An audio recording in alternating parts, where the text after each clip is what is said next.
Welcome, ladies and gentlemen, to another episode of the Watchdog with me, Lowkey, here on Mint Press.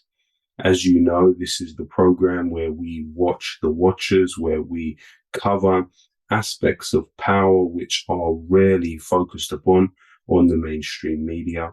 So for that reason, we hope that you can like, share, and subscribe on this video. But also, we hope that you can support us through Patreon and other means as a truly independent form of media. Now, today we are in for a treat. We have a very special episode and somebody who really needs no introduction. He has redefined independent journalism, made so many groundbreaking films, and broken so many important stories. I am talking about none other than the legendary John Pilger. John, thank you for joining us. Now, to start with, myself and others were essentially attempting to redeem the aspect of the establishment that was the Labour Party throughout the Corbyn years.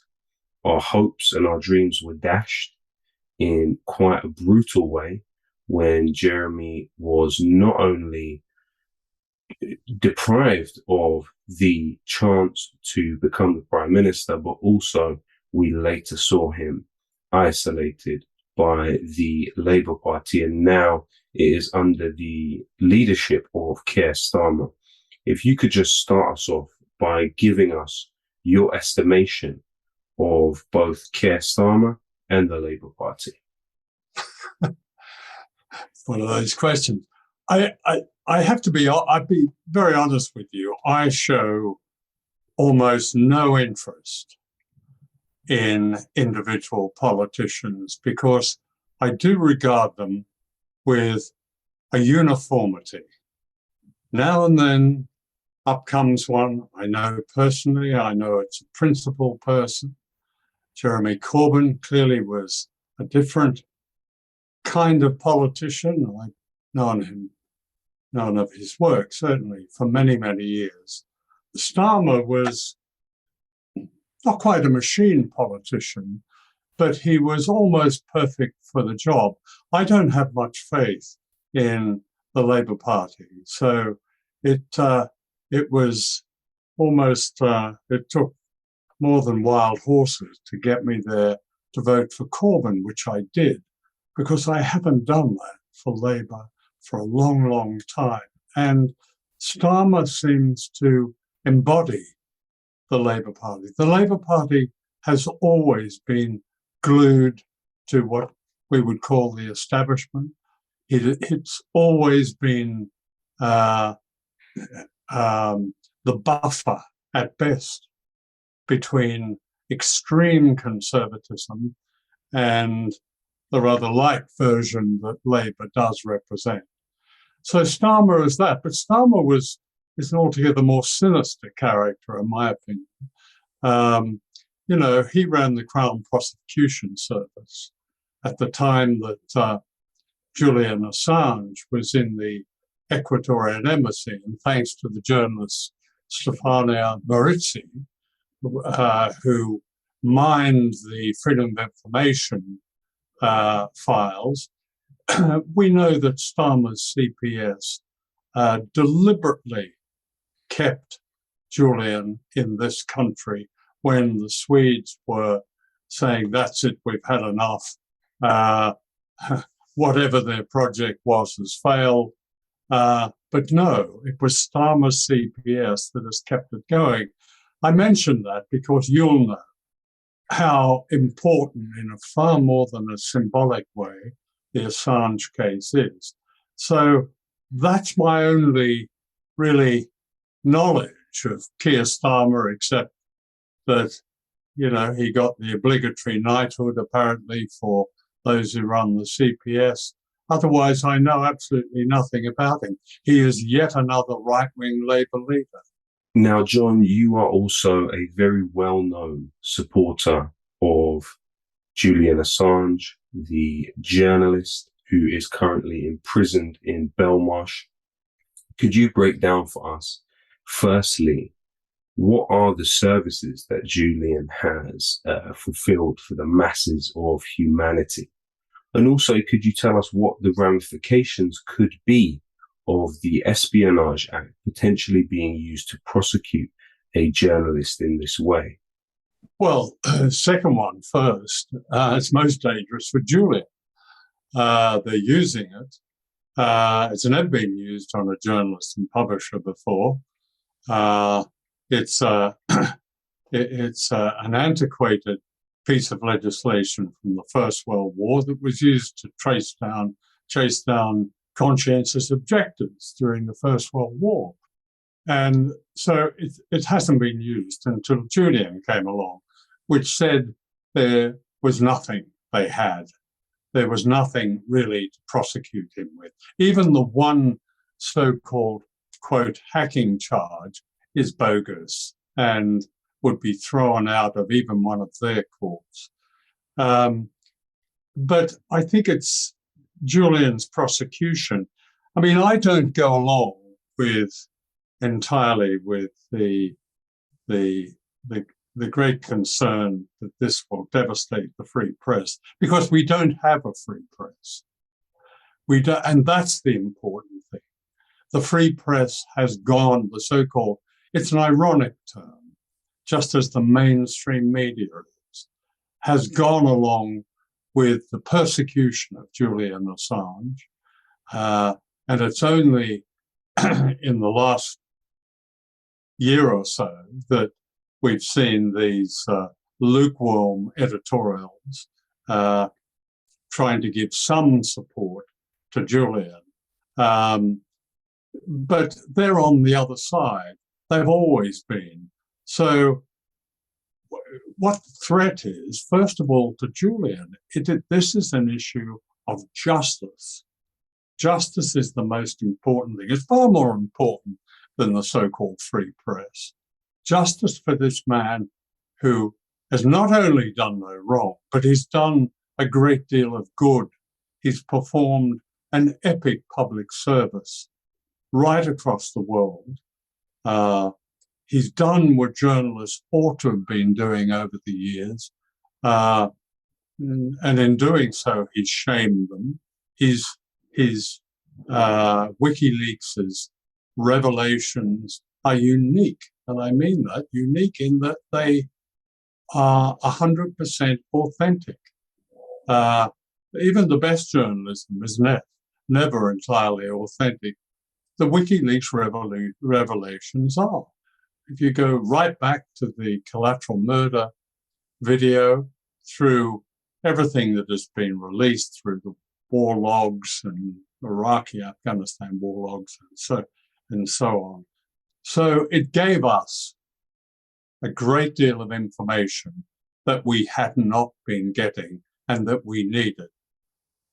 I mean, had we had this information before the invasion of Iraq in 2003, I think it's quite likely that would have encouraged, inspired, emboldened a number of journalists to speak out, or at least to stop their propaganda role in the drumbeating of that invasion. So what the threat is, not to the overall press, because the press itself is a threat, the way it's constituted at the moment. It is to the honourable exceptions. It is to real investigative journalism. That's always rare. That's always rare. But it will likely, if not snuff that out, it will undermine it disastrously.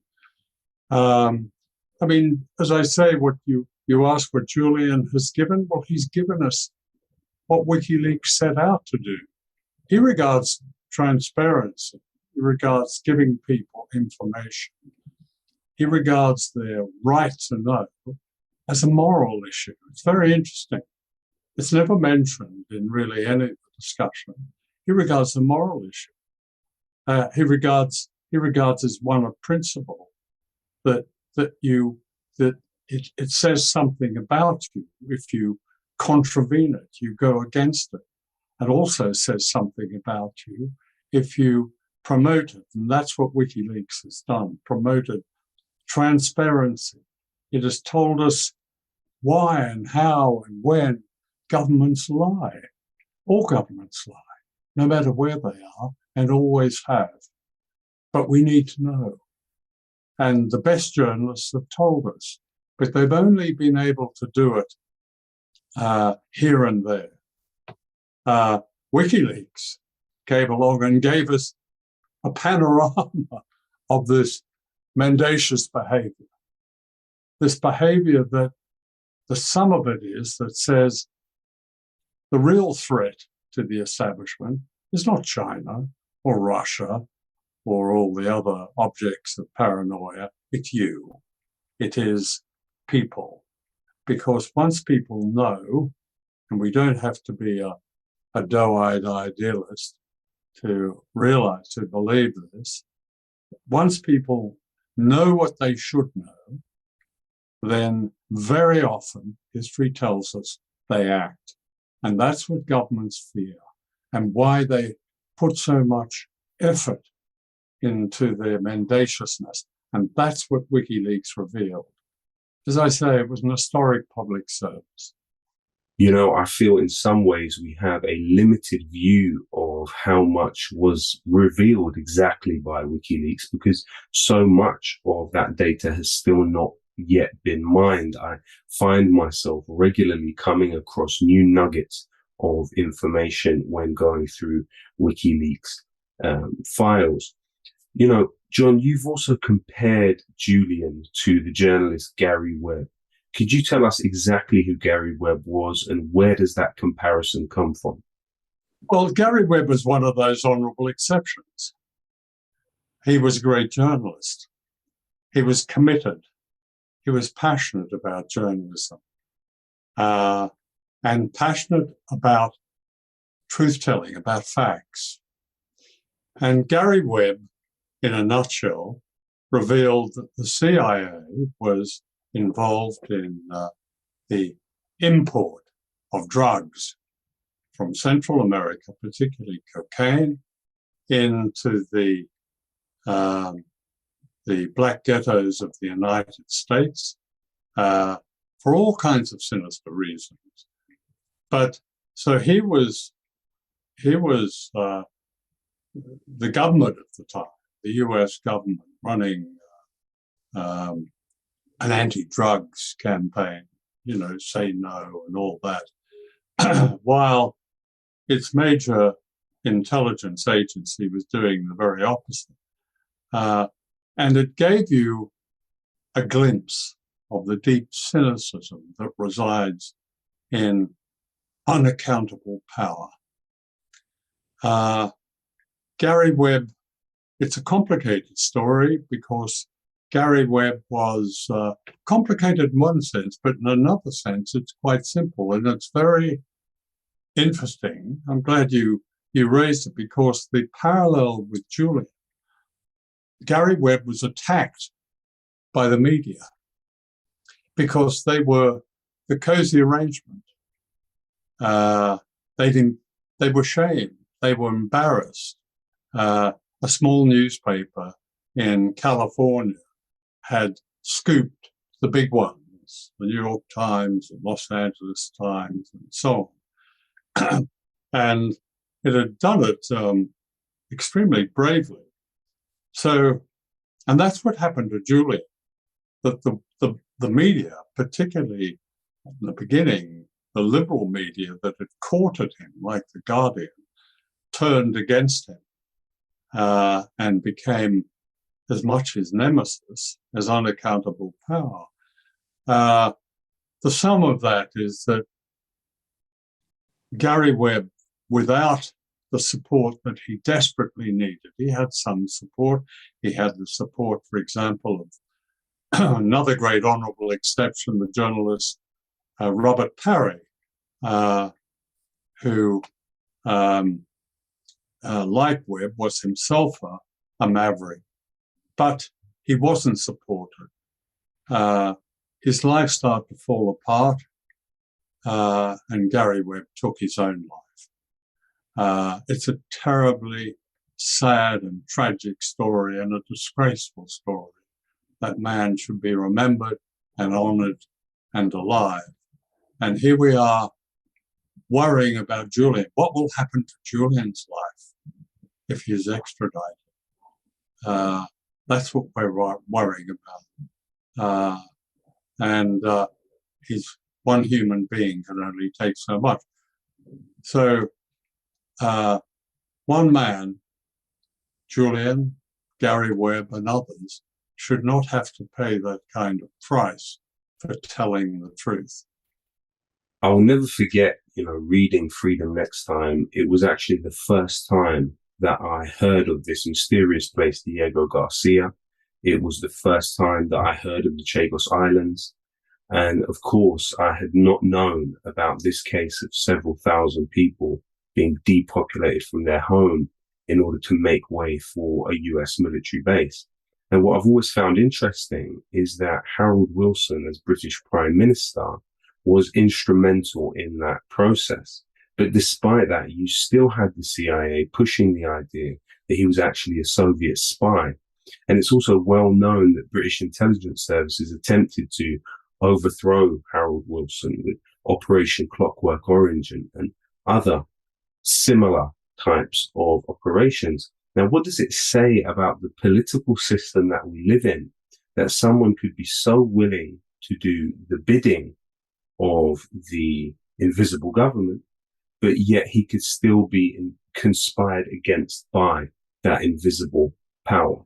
Well, Harold Wilson was himself a very complex character and disappointed a large number of his followers. What does it say? It says that so much of the power of the intelligence services is built on paranoia and on sheer, raw ideology. In other words, it doesn't have a basis. And we're seeing that constantly at the moment as we live through a period of jingoism being poured at us over manufactured conflicts and potential conflicts. That paranoia can't be underestimated. It's enormously powerful. It's built into the DNA of the United States, and at least their ruling class. I mean, someone pulled out of the files, did some digging, and pulled out of the classified files some of the documents on me going back to the 80s, and it was when I was reporting from Southeast Asia, Cambodia, Vietnam. And I think my reporting, which was really exclusive, it was telling people something they didn't know, it was exposing a great deal, it was exposing the tyrants, but also it was exposing who was backing the tyrants secretly. That's rather embarrassing. It's described in one of these documents as pro-Kremlin. I mean, when I read this, as I say many years later, I could only burst out laughing. But it does tell us, it's so absurd. In many ways, the late John le Carre had it right in some things. And, here we have, for example, last month, I think it was, the head of MI5 in Britain and the FBI, they called the joint press conference, no doubt framed with flags and everything but bands and balloons falling out of the ceiling, a PR event, in other words, and announced that the greatest threat of our lifetime is, folks, China. China? Why are they a threat? I mean, a lot of stuff is made there. They haven't invaded any country. Why are they a threat? But they've been declared a threat. Now, I would think how many parts cynicism and how many parts paranoia that is, I can't say. But we must never make light of it, because so much of our political system now, our media, even culturally, certainly our military, is integrated into these, what they call national security systems. And the scaffolding for these national security systems is supplied by the intelligence organizations, the most undemocratic bodies that you can imagine. So if we're going to understand power, we have to begin to understand that. It infects our newspaper. I read that this man that attacked Salman Rushdie had contact with the Revolutionary Guard in Iran. Oh, that's interesting. And maybe he has. Salman was still under this dreadful fatwa. But the source for that was anonymous intelligence, almost everything. I once stood with Robert Fisk, a colleague of mine, is now not with us, at a conference in the United States, and we thumbed through the New York Times, and we looked at all the major stories, and at least 80% of them were sourced to the government. And most of those were anonymous. And that anonymous intelligence sources source for information that is given to us as fact is now everywhere. And we must never believe it, or at least we must be highly skeptical of it. John, you have in your time worked for some quite mainstream media platforms, from ITV to Reuters to the Daily Mirror even. What we've seen, though, since then is that the space has become more and more narrow, and less real investigative journalism has become apparent on the media stage. Now, what can explain that gradual narrowing of the space? Yes, it has got more. Now, I just say about Wilson. I have to say Wilson was many men. He could be. Wilson was a very interesting, but politician. You never quite knew whose side he was on. So, I mean, Wilson is, in many respects, he was perhaps deserving of the support as being an object of the intelligence service, but in others he wasn't. But putting that aside,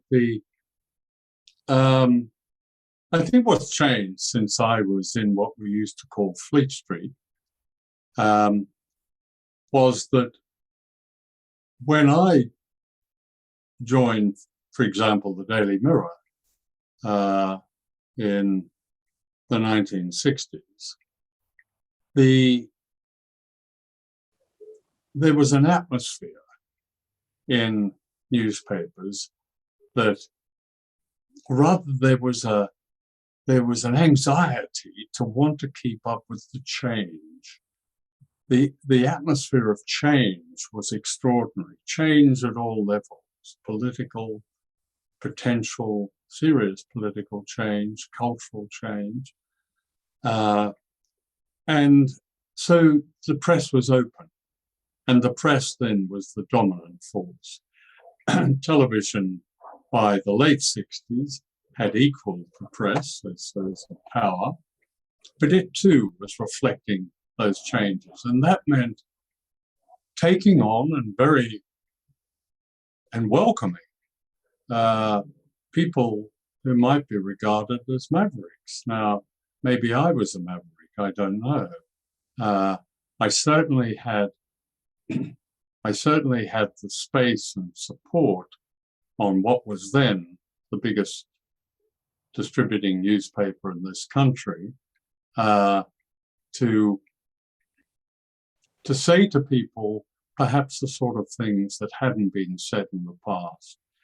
I often look back on that and think that it has to do with the newspapers and media was then run by the World War II generation.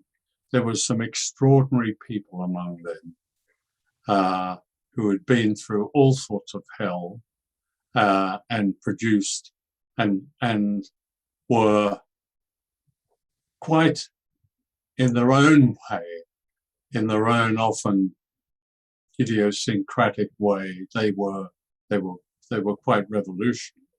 But the point I'm trying to make is there were spaces. Those spaces have shut. There are no longer spaces. I wrote my last column. I had an irregular column for The Guardian. I wrote the last one on Ukraine in 2014, before I received a phone call saying goodbye.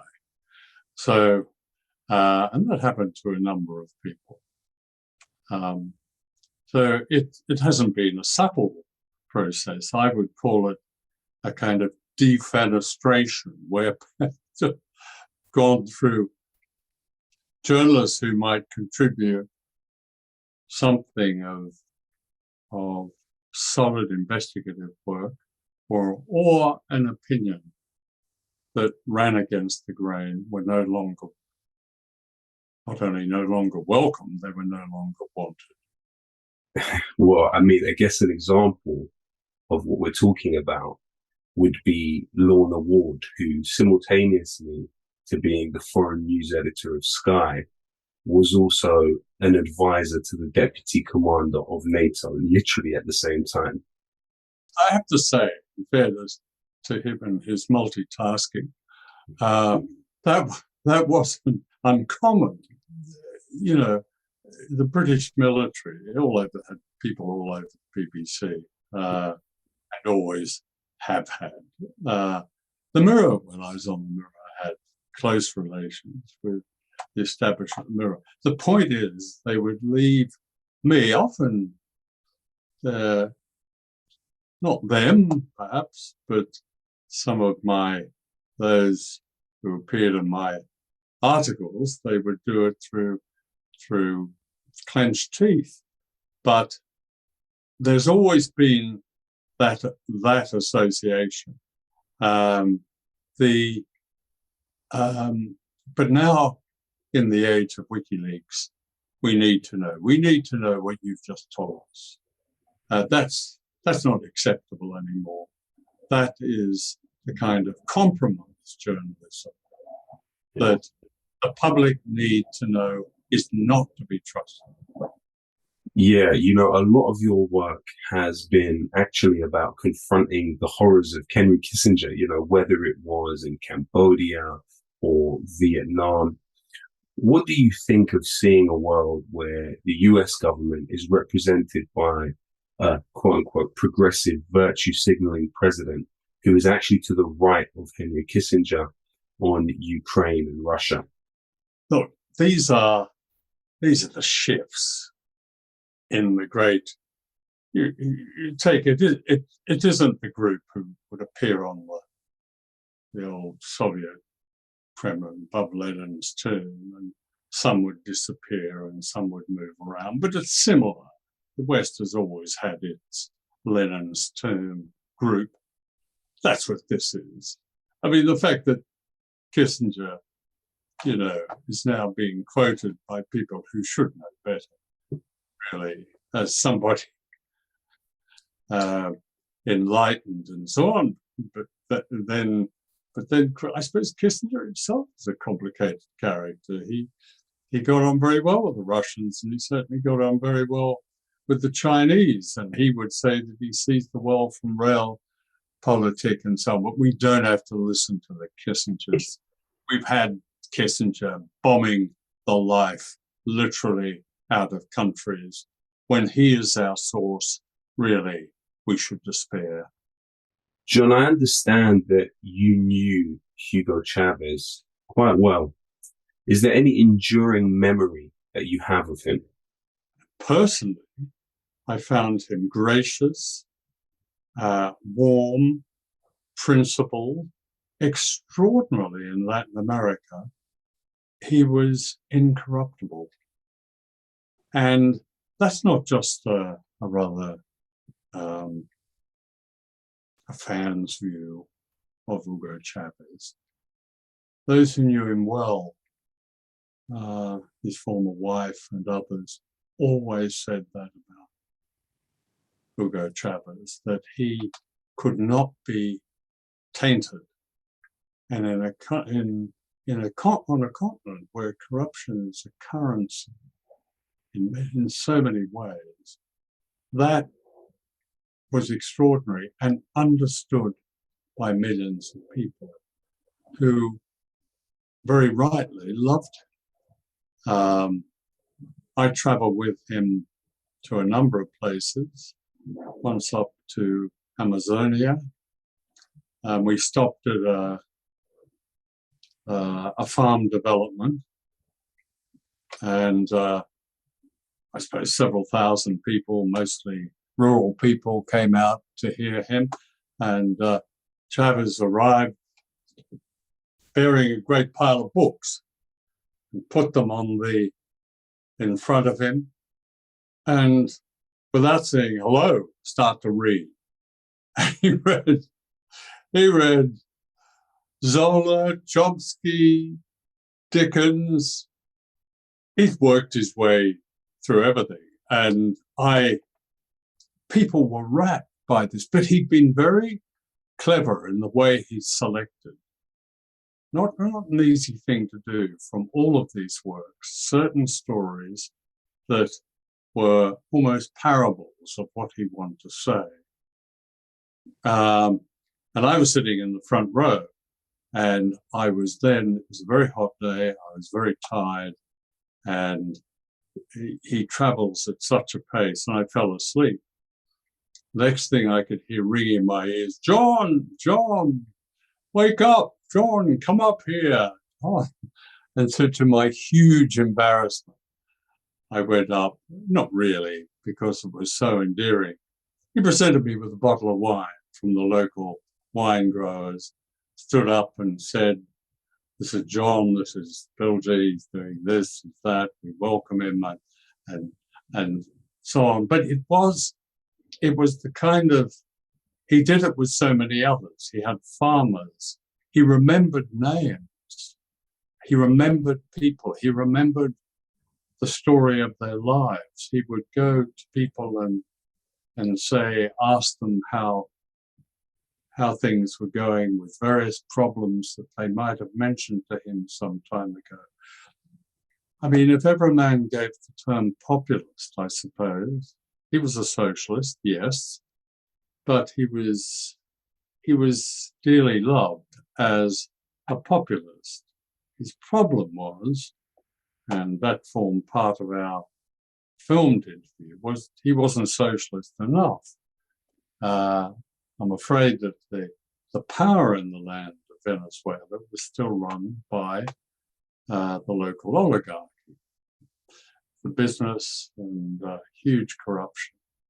And he had tried incredibly imaginatively to build a parallel government even in local government, to build parallel councils that ran cities, have parallel mayors, because he regarded those as in the pocket, almost literally, of the business power in Venezuela. But it was a very difficult situation. But we don't need to go through his achievements. They were many. But as a politician, there are a few politicians that I will speak of with such, I suppose, unfettered admiration, and that's Hugo Chavez. So, John, we have this irrational military mobilization around China. It has around 400 US military bases around it. You go into this in detail, actually, in your film, The Coming War with China, which I recommend to all to watch. But, China is far from isolated, whether it's through the Shanghai Pact, the Belt and Road Initiative, or other agreements in Europe. It's the number one trading partner for India. It's the number one trading partner for Brazil. It's the number one trading partner for so many key US allies. China is far from isolated, isn't it? No, China isolated itself during the Maoist period. But no, China is probably the most universally connected nation in the world, in that it's the world's workshop.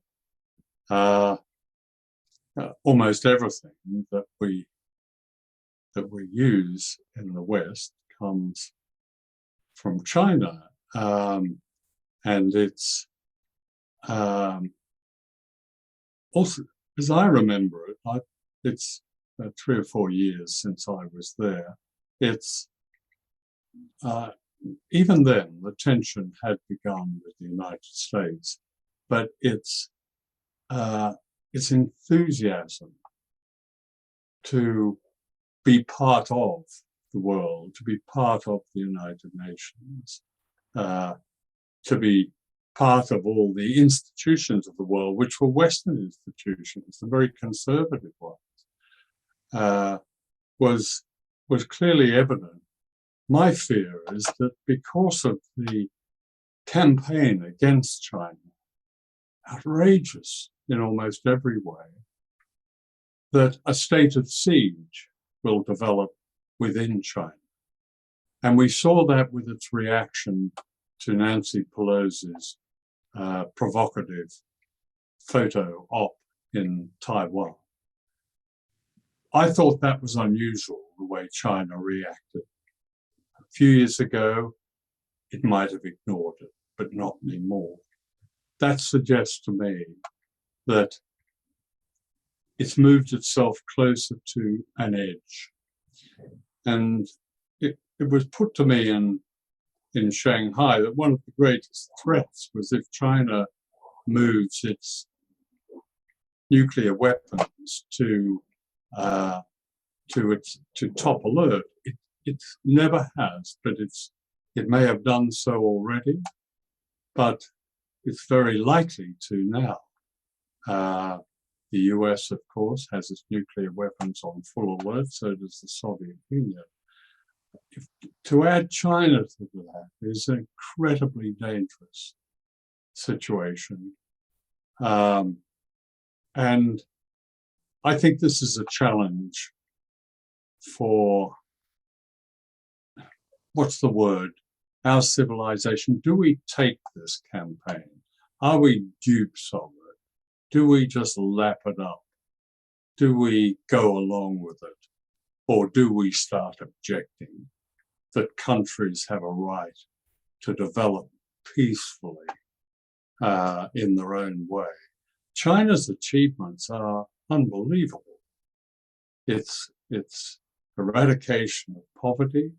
In the time I've gone there, I went there in the year that Mao died, when all you could hear was bicycle bells and the cities were dark. When I went back, I couldn't believe my eyes or my ears. This is an extraordinary human achievement. It's come with many negatives, of course, but where hasn't that happened? But there's no doubt that China is not an imperial state. It is a vast and important country that demands a certain sphere of influence. And that sphere of influence, as long as it's peaceful, can be easily handled by us or by whatever. other great powers in the world. If China is turned into an enemy, someone actually said that in Shanghai, a senior academic. He said, "Don't make enemies of us. Why are you doing this?" Because they unfortunately referred to what happens in the West or Washington. The view, why are you doing this? Don't make it. We are not an enemy, and they're not. Well, thank you so much for joining us on this episode of The Watchdog. We do hope that we will be joined by you again. Thank you for all that you do, and thank you to all of the viewers who have tuned in today.